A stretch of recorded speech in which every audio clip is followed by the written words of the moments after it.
بسم اللہ الرحمن الرحیم. لمس اکسیر بائی وہیبہ فاطمہ. قسط نمبر 38. ناول شروع کرنے سے پہلے میری آپ سب سے گزارش ہے، جو میرے ناول سن رہے ہیں، جو لوگ بھی سن رہے ہیں، چاہے 1 ہے، 2 ہے، 3 ہے، 4 ہیں، 5 ہیں، اس سے زیادہ مجھے لگتا نہیں اوپر گنتی ہوگی کیونکہ میرا واچ ٹائم بھی بس اسی لمیٹیشن میں ہوتا ہے، تو پتہ لگ جاتا ہے کہ جی اتنے لوگوں نے فل ناول سنے. تو جی میری سب سے گزارش ہے، میری ایک بہت اچھی سبسکرائبر ہیں، پلس وہ مجھے کمنٹ بھی کرتی ہیں. ان کو ذرا کوئی ٹینشن ہے، ٹھیک ہے، میں آپ کو ان کی ٹینشن بتا تو نہیں سکتی، تو میری طرف سے آپ سب کو گزارش ہے کہ آپ ان کے لیے دعا کریں. اللہ تعالیٰ ان کے جو ہے پریشانی ہے وہ دور کریں، ان کے لیے اللہ تعالیٰ اچھا حل وسیلہ پیش کریں، اور ان کی زندگی میں جو بھی پریشانی ہے وہ دور ہو جائے. تو بڑی مہربانی ہوگی آپ سب کی میرے لیے، کیونکہ جب سے میں نے بھی ان کی پریشانی سنی ہے میں بہت پریشان ہوں. انسان ہونے کی حیثیت سے دل بہت پریشان ہے میرا. تو آپ بھی ذرا ہاتھ اٹھا کے دعا مانگ لیجئے گا کہ اللہ تعالیٰ ان کی پریشانی کو دور فرمائے، ٹھیک ہے. تو اللہ کرے ان کی پریشانی دور ہو جائے. چلیں ناول سٹارٹ کرتے ہیں. لمس اکسیر بائی وہیبہ فاطمہ. قسط نمبر 38. جب ایلف کی آنکھ کھلی تو منظر تبدیل تھا. وہ اس وقت ایک لگژری کار میں تھی. بے اختیار سیدھی ہوتے وہ کھڑکی پر ہاتھ رکھے باہر دیکھنے لگی تو دل بری طرح دھڑکا. وہ پاکستان پہنچ چکی تھی. نو، میں پاکستان نہیں. وہ خود میں بڑبڑاتی جیسے ہی پلٹی تھی. زاویہ کہاں سے آ گیا؟ عرضی خانزادہ کو دیکھا جو اس سے کچھ فاصلے پر بیٹھا سنجیدگی سے اسے ہی دیکھ رہا تھا. تم؟ عرضی کو سمجھ نہ آیا وہ کیا کرے، کیسا ریئیکٹ کرے. یہ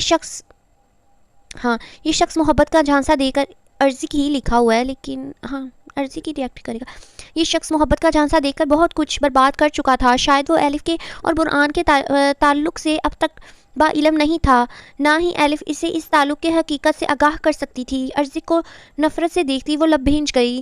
ساری بے وقوفی تو اسی کی اپنی تھی. وہ کیسے یقین کر سکتی تھی کہ وہ شخص ایلف جیسی نامکمل لڑکی سے محبت کرنے لگا ہے، وہ بھی چند دنوں میں. اتنی محبت، عزت اور اہمیت کوئی اسے دے سکتا ہی نہیں. اچانک تلخی سے اپنے لب سکیڑے. ایلف نے خود پر ضبط کیا. اپنی غلطی پر آنکھوں میں آنسو جھلملانے لگے. یہی تو ہوا تھا اس کے ساتھ. اپنی سوچوں پر اس کا دل و دماغ بیک وقت جنگ کر رہا تھا. دماغ خود کو کوس رہا تھا کہ وہ کیسے اس شخص کی محبت کے جال میں پھنس گئی. کیا وہ اپنی حقیقت نہیں جانتی تھی کہ وہ اس کی خود کی کیا حقیقت ہے؟ ایک عیب دار لڑکی جس کو کسی نے آج تک نظر بھر کر نہیں دیکھا تھا. بھلا اس پر اس قدر حسین اور دلکش مرد کیسے فریختہ ہو سکتا تھا؟ وہ اپنی سوچوں سے جنگ لڑ رہی تھی، اس بات سے انجان کہ آج تک کوئی بھی مرد اس کے نزدیک اس وجہ سے نہیں آیا تھا کہ ایلف دلشیر اور دنیا کے درمیان ایک بڑی باؤنڈری تھی جو برآن دلشیر نے کھڑی کی تھی. کوئی بھی برآن دلشیر کی جانب کے اجازت کے بغیر اسے کراس نہیں کر سکتا تھا. گاڑی جھٹکے سے ایک عالیشان مینشن کے آگے رکی. کچھ وقت بعد پورا گیٹ واہ ہوا تو گاڑی مینشن کے اندر داخل ہو گئی. ایلف بے یقینی سے اس محل نما گھر کو دیکھنے لگی جس کا پورچ بہت زیادہ وسیع تھا. لائن سے گارڈز کھڑے تھے. بیک وقت کئی گاڑیاں اس پورچ میں کھڑی کی گئی تھیں. ایلف کو محسوس بھی نہ ہوا عرضی خانزادہ گاڑی سے اتر چکا ہے. ہوش تب آیا جب اس کی جانب کا دروازہ کھلا اور عرضی خانزادہ نے اسے ہاتھ سے کھینچ کر باہر نکالا. چھوڑے مجھے، خبردار جو مجھے چھوا بھی تو. غصے سے گراتے ایلف چیخی پر عرضی خانزادہ خاموشی سے اسی لیے اندر کی جانب بڑھ گیا. ایلف ایک سیکنڈ، مجھے لائٹ سلو کرنے دے، میری سر میں نا بہت درد ہوتی ہے. ہاں تھوڑی سی تیز کر لیتی ہوں بیکاز ایسے لگ رہا ہے موبائل اندھا ہو گیا. ہاں غصے سے گراتے ایلف چیخی پر عرضی خانزادہ خاموشی سے اسی لیے اندر کی جانب بڑھ گیا. ایلف اپنی پوری زور آزمائی کر رہی تھی پر اس طاقتور مرد سے مقابلہ نہیں کر سکتی تھی. یہ سوچ کر اس کا دل لرز رہا تھا کہ نہ جانے عرضی کا بھی اس کے ساتھ کیا کرے گا. برآن دلشیر کو تو خبر بھی نہیں ہوگی کہ وہ یہاں ہے. وہ اسے تقریباً گھسیٹتے ہوئے ایک بڑے لاؤنج کو کراس کر کے ایک کمرے میں لایا تھا. چھوڑو مجھے، جو چاہیے ہو وہ میں کبھی نہیں کروں گی. یعنی تم جو چاہتے ہو وہ میں کبھی نہیں کروں گی. اتنا اڑکا لکھا کہ میں نے بھی غلط پڑھ لیا. وہ غصے سے بپھر کر بولی تو عرضی کے قدم ساکت ہوئے. ایلف کی بات میں کچھ ایسا تھا کہ وہ ٹھٹکا تھا. وہ کیا سوچ رہی تھی؟ وہ اس سے کیا کروائے گا؟ عرضی خانزادہ کیا کرنے والا تھا اس کے ساتھ؟ یہ سوچ آتے ہی عرضی کی رگیں تن سی گئیں. تم کچھ نہیں کر سکتی. اب صرف تم میری پیاس بجھاؤ گی. تمہارے آواز تو اتنی بھی نہیں کہ تم چلا سکو۔ کانوں میں ایک انجانی غیر مانوس سی آواز گونجی ہی تھی کہ الف کا وجود آگ کی طرح دہنے لگا تھا۔ اسے ارزق خانزادہ کا لمس اپنی کلائی پر سخت اذیت میں مبتلا کر گیا تھا۔ تم میرے استعمال کی شے ہو، تمہیں تو خوش ہونا چاہیے، ورنہ تمہیں کوئی نہیں ملے گا جو تمہیں پیار کرے۔ دیکھو انداز الگ ہے پر پیار تو کروں گا نا میں۔ ایک اور انجانی سی سرگوشی سن الف نے آنکھیں میچی، زور سے جھٹکا دیا۔ ارزق جو اس کی تاثرات غصے سے جھبڑے بھینچے دیکھ رہا تھا، جھٹکے سے الف کا ہاتھ چھوڑا۔ کیا چل رہا ہے تمہارے دماغ میں؟ ارزق نے غصے سے دانت پیستے پوچھا، پر الف نے اسے خود سے پرے دھکیل دیا۔ وہ اسے اپنے ساتھ اندر کیوں لے جا رہا تھا؟ دل ابھی بھی یہ قبول کرنے سے انکاری تھا کہ سامنے کھڑا نوجوان اس کے ساتھ یہ بھی کر سکتا ہے، پر ایک بار دل کے ہاتھوں بے وقوف بن چکی تھی، مزید نہیں بن سکتی تھی۔ تم نے دھوکہ دیا ہے مجھے، یو چیٹر۔ اس کو الفاظ ادا کرنے میں دقت ہوتی تھی۔ وہ بچپن سے ہی اس مرض میں مبتلا تھی، لیکن کبھی اتنا احساس نہیں ہوا تھا اپنی کمتری کا جتنا آج ہو رہا تھا۔ کاش اس کی زبان میں یہ لڑکھڑاہٹ نہ ہوتی تو وہ کھل کر اپنی نفرت کا اظہار کر کے بتاتی کہ اب وہ ارزق خانزادہ سے محبت نہیں کرتی۔ غم سے وہ اپنی خوش فہمی پر شدت سے اس نے اپنا ہاتھ الحمدللہ سائڈ ٹیبل میں لگے کانچ کے شیشے پر مارے تو وہ پل میں اس کے دل کی طرح کرچی ہوتے اس کے نازک ہاتھ کے زخمی ہاتھ کو زخمی کر گیا۔ سامنے کھڑا پتھر بنا شخص شاید اس سے اس قدر جنونی پن کی توقع نہیں رکھتا تھا، تبھی بے اختیار آگے بڑھا، پر جو ہی نظر اس کی آنکھوں پر پڑی ٹھہر گیا۔ اس کی آنکھوں میں ہاتھ کی تکلیف کا درد نہیں تھا بلکہ عجیب سا قرب تھا۔ وہ سمجھ نہ سکا یہ کون سا قرب ہے۔ کیا اس کی اصلیت جان کر وہ لڑکی اس قدر ٹوٹی تھی؟ میں پاگل ہوں، کیسے سوچ لیا کہ مجھ جیسی اٹک اٹک کر بولنے والی لڑکی سے کوئی محبت کر سکتا ہے؟ محبت نہیں، صرف پرینک تھا۔ وہ خود ہی ہنسنے لگی، آنکھوں سے گرم سیال رواں تھا۔ میری بات سنو الف، تم پوری حقیقت نہیں جانتی۔ بہت تحمل سے اس نے الف کو سمجھانے کی کوشش کی، جبکہ جس قدر وہ شارٹ ٹیمپر تھا اسے سمجھانے کی عادت نہیں تھی، پر اس لڑکی کے ساتھ اس کا انداز خود بخود بدل جاتا تھا۔ نہیں سننی تمہاری بکواس، سنا تم ایک گھٹیا مرد ہو، بالکل بزدل اور نامرد۔ وہ چیخ پڑی تھی۔ یار یہ نا پلاٹ بالکل فرسٹ ایپیسوڈ والا ہے، دوبارہ میں اس لیے پڑھی ہوں تاکہ فلو خراب نہ ہو، ٹھیک ہے۔ وہ کمزور ضرور تھی پر پاگل نہیں جو ہر کوئی اسے بیوقوف بنائے۔ جبکہ اس کے منہ سے نامرد اور بزدل سن کر وہ غصے سے پاگل ہوتا اس کی جانب بڑھا اور اس کے بال ہاتھوں میں دبوچ کر اس کا چہرہ اپنے مقابل کیا۔ تم میری مردانگی پر سوال اٹھا رہی ہو الف؟ You have no idea what will I do. انداز صرف وارننگ دینے والا تھا۔ پل بھر کے لیے الف کی ہلکی براؤن آنکھوں میں خوف کی نمی تیری، لیکن اگلے ہی لمحے وہ اس پر ہنسنے لگی۔ کیا کرو گے؟ ریپ کی دھمکی دے رہے ہو؟ یہ اسے الف کی طرف سے دوسرا جھٹکا ملا تھا۔ اسے الف کی طرف سے اتنی کھلی بات کی امید نہیں تھی۔ غصے میں بھی اس کا دماغ یہاں تک نہیں گیا تھا، اور یہ لڑکی اس کے متعلق کتنا فضول سوچ رہی تھی۔ یہ سوچ اس کے دماغ کی رگیں ابھارنے لگی۔ اگر تم نے ایک لفظ اور کہا تو شاید میں اس سے بھی باز نہ رہوں۔ وہ صاف دھمکی دے رہا تھا۔ اگر وہ ایسا سوچتی تھی تو ایسا ہی صحیح۔ وہ کون سا اس سے محبت کرتا تھا جو اس کا دل رکھنے کے لیے نرمی بھرتا؟ اگر مقابل کھڑی لڑکی نرمی سے نہیں مان رہی تھی تو اسے کوئی حرج نہیں تھا کہ وہ اس کی چمڑی ادھیڑ دیتا۔ میں تم سے نفرت کرتی ہوں۔ آنکھیں سختی سے نیچے بہت جما کر اس نے یہ الفاظ ادا کیے تھے۔ یہ پہلا جملہ تھا جو اس نے بنا اٹکے کہا تھا۔ کتنی کوشش کی تھی اس نے کہ وہ بنا اٹکے بولے، اور اگر اب تک وہ بولی بھی تھی تو کیا ایسا کھلا نفرت کا پرچار؟ ارزق خانزادہ کے سینے میں غم و غصے سے اشتعال اٹھنے لگے تھے۔ وہ خود نفرت کا اظہار کر رہا تھا، پر اس کے منہ سے نفرت کا اظہار برداشت کر پانا سہانے روح تھا۔ اپنی اس کیفیت سے انجان اس نے الف کی بند لرزتی پلکوں کی جنبش کو دیکھا۔ شاید وہ صاف اعلان کر رہی تھی کہ وہ اس کی شکل بھی نہیں دیکھنا چاہتی۔ میں نے اب تک ایسا کچھ کیا ہی نہیں مس الف کہ تم مجھ سے نفرت کرو، پر اب میں تمہیں پورا حق دوں گا کہ تم مجھ سے نفرت کرو۔ ارزق نے غصے سے دانت پیستے بالوں کو زور سے جھٹکا دیا کہ الف نے کراہتے لرزتی آنکھیں کھولی اور نفرت سے اسے دیکھا، لیکن وہ زیادہ دیر اسے نظروں کی نفرت سے گھائل نہ کر سکی کہ وہ بالوں سے کھینچ کے اسے اپنے ساتھ اندر کی جانب لے جا رہا تھا۔ چھوڑو مجھے درندے انسان، چھوڑو۔ اپنے بال چھڑوانے کی کوشش میں وہ چیخنے لگی، لیکن وہ چلتا گیا اور سب سے آخری کمرے کا دروازہ کھول اندر داخل ہوا اور اندر رکھے بیڈ پر اسے دھکا دے دیا۔ تم نفرت کرو مائی فٹ۔ جب تم نے محبت کا اظہار کیا تھا نہ مجھے اس سے فرق پڑا تھا، اور اب تم نفرت کر رہی ہو، مجھے اس سے بھی فرق نہیں پڑتا، لیکن تم میرے مقصد تک پہنچنے کی چابی ہو۔ جب تک مقصد حاصل نہیں ہوتا تم یہیں رہو گی۔ شفقت سے کہتا وہ مسکرایا، لیکن وہ جھوٹ کہہ رہا تھا۔ محبت کے اظہار سے نہ صحیح، پر الف کی نفرت کے پرچار نے اسے دل و جان سے جلایا تھا۔ وہ اپنی اس جلن کو محسوس کر رہا تھا، پر دانستہ طور پر انجان بن رہا تھا کہ ہر لمحہ اس نے اپنے دل کو یہ سمجھایا تھا الف صرف اس کی نفرت اور بدلے کی مستحق ہے۔ تم ایسا نہیں کر سکتے، میں یہاں نہیں رہ سکتی، وہ جو اتنی دیر سے شیرنی بنی اس پر وار کر رہی تھی اب خوف سے بھیگی بلی بنی تھی۔ کیا سامنے کھڑا شخص نہیں جانتا تھا کہ وہ تو رات کمرے کا دروازہ بھی بند نہیں کرتی تھی؟ تنہائی سے خوف زدہ رہنے والی لڑکی کے لیے یہ تنہا کمرے کی سزا سخت زہر کا کام کرنے والی تھی۔ سامنے کھڑا شخص اس کا خوف بخوبی سمجھ رہا تھا، پر رہنا تو پڑے گا نا۔ کندھے اچکاتے وہ کمرے سے باہر نکل گیا، ساتھ ہی دروازہ لاک کر دیا۔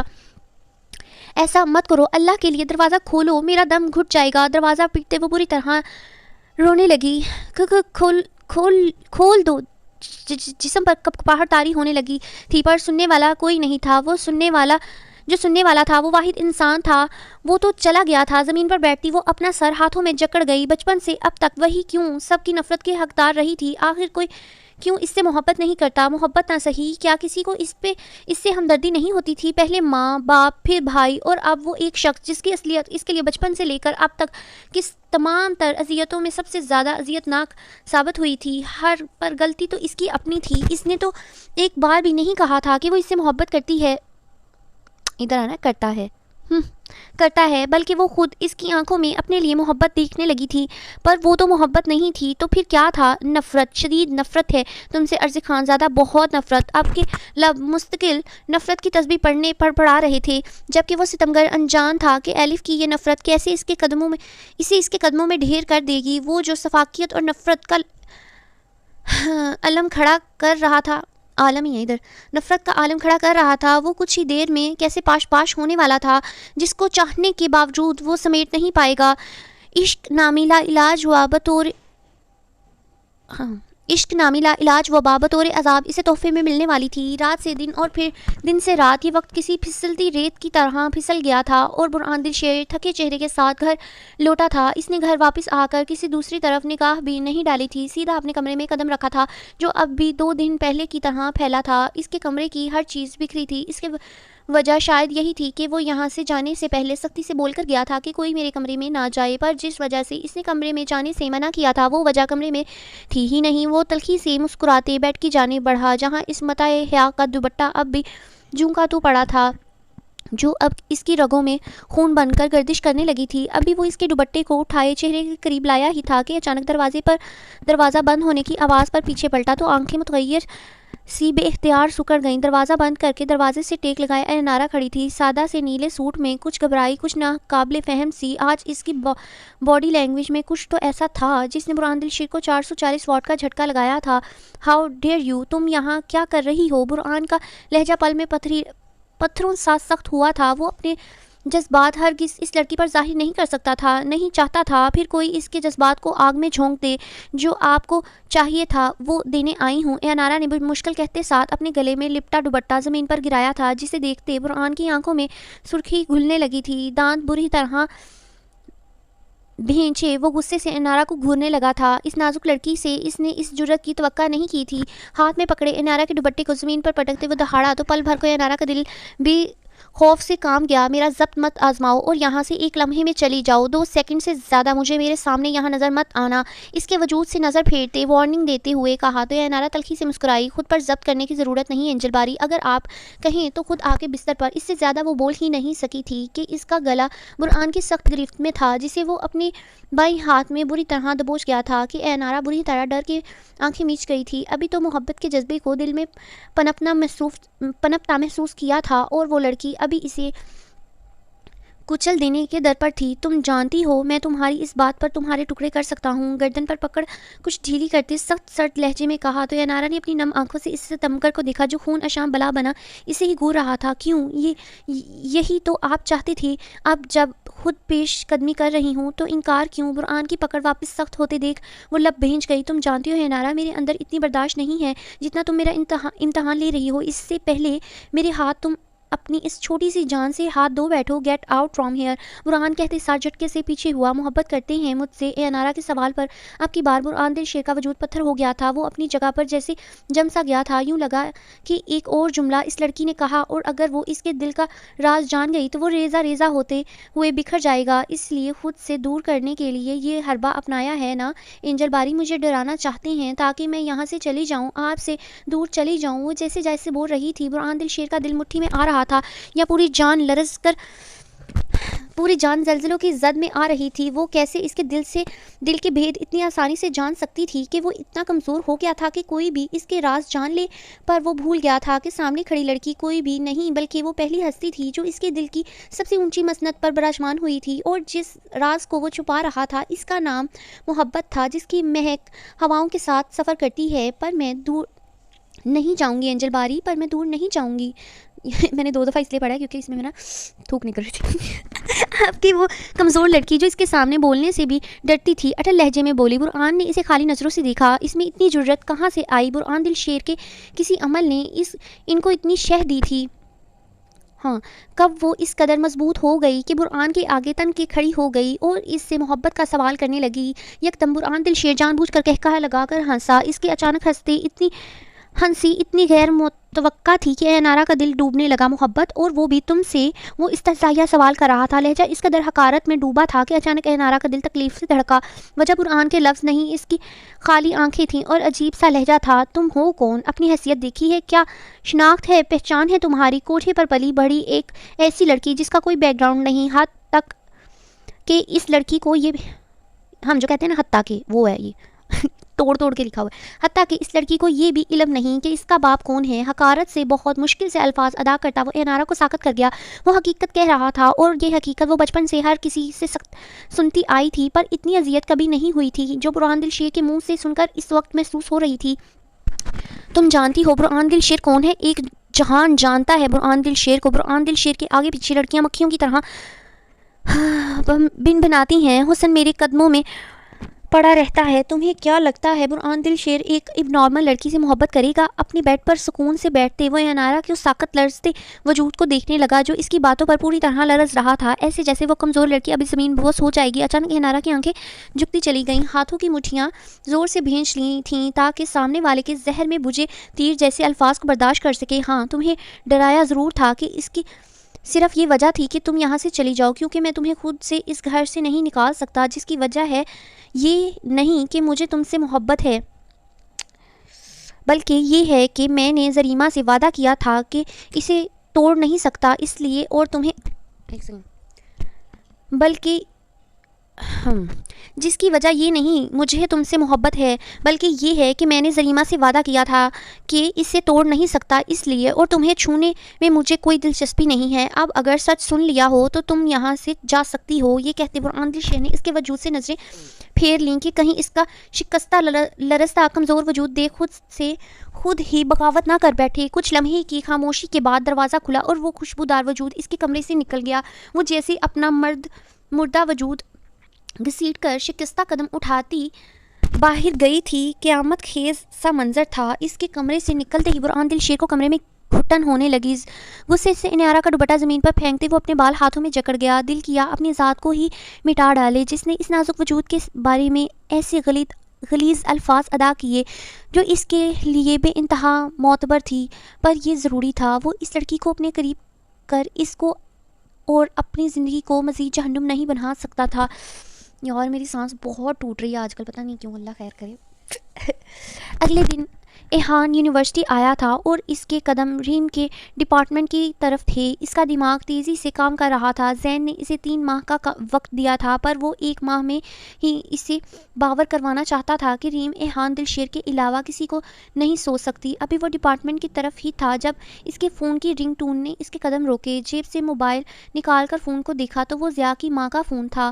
ایہان نے کچھ لمحے توقف کے بعد فون اٹھا لیا، لیکن دوسری جانب سے جو کہا گیا اسے سنتے ایہان کے ماتھے پر بالوں کا جال بچھ گیا۔ براؤن سن گلاسز کے پیچھے سختی سے آنکھیں میچے اس نے زیر لب صرف ایک ہی لفظ کہا، ایڈیٹ، اور پھر فون کٹ ہو گیا۔ ایہان نے بے تحاشا غصے کو دبانے کے لیے اپنی ٹی شرٹ کے گلے سے کھینچا جس سے سخت الجھن ہوئی ہو۔ وہ کھلے گریبان پہنتا تھا، لیکن آج معمول سے ہٹ کر اس نے کلوز نیک سی گرین ٹی شرٹ پہنا تھا اور اس پر سفید پینٹ آستین کوہنیوں تک اوپر تھے اور پاؤں میں سفید نائکی کے شوز۔ اپنے جوڑا بند کو ٹائٹ کرتا وہ واپس پلٹ گیا۔ کچھ ہی دیر میں یونیورسٹی سے نکل گیا تھا۔ ابھی وہ آدھے راستے میں ہی تھا کہ ایک بار پھر فون رنگ ہوا۔ اس بار اسکرین پر زین کے باپ کا نمبر جگمگا رہا تھا۔ فون اٹھاتے کان سے لگایا تو اگلی جانب سے وہی بات کہی گئی جو ضیاء کی ماں کی طرف سے کہی گئی تھی۔ اوکے کہتے ایہان نے رابطہ منقطع کر دیا۔ دوست نہیں، بچے پال کے پال رکھے ہیں میں نے، غصے سے کہتے گاڑی کی سپیڈ بڑھائی۔ آدھے گھنٹے بعد ایہان کی گاڑی حیدر مینشن کے پورچ میں رکی۔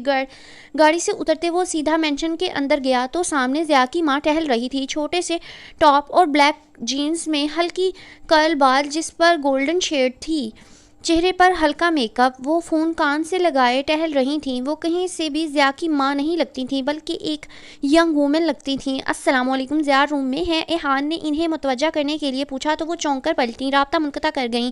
ضیاء کو کیا ہوا ہے؟ ان کے سیدھے سوال پر ایہان لمح بھینچ گیا۔ کون سا روگ لے لیا وہ جو ضرورت سے زیادہ اسموکنگ کی وجہ سے رات اس کی ناک سے خون بہنے لگا تھا؟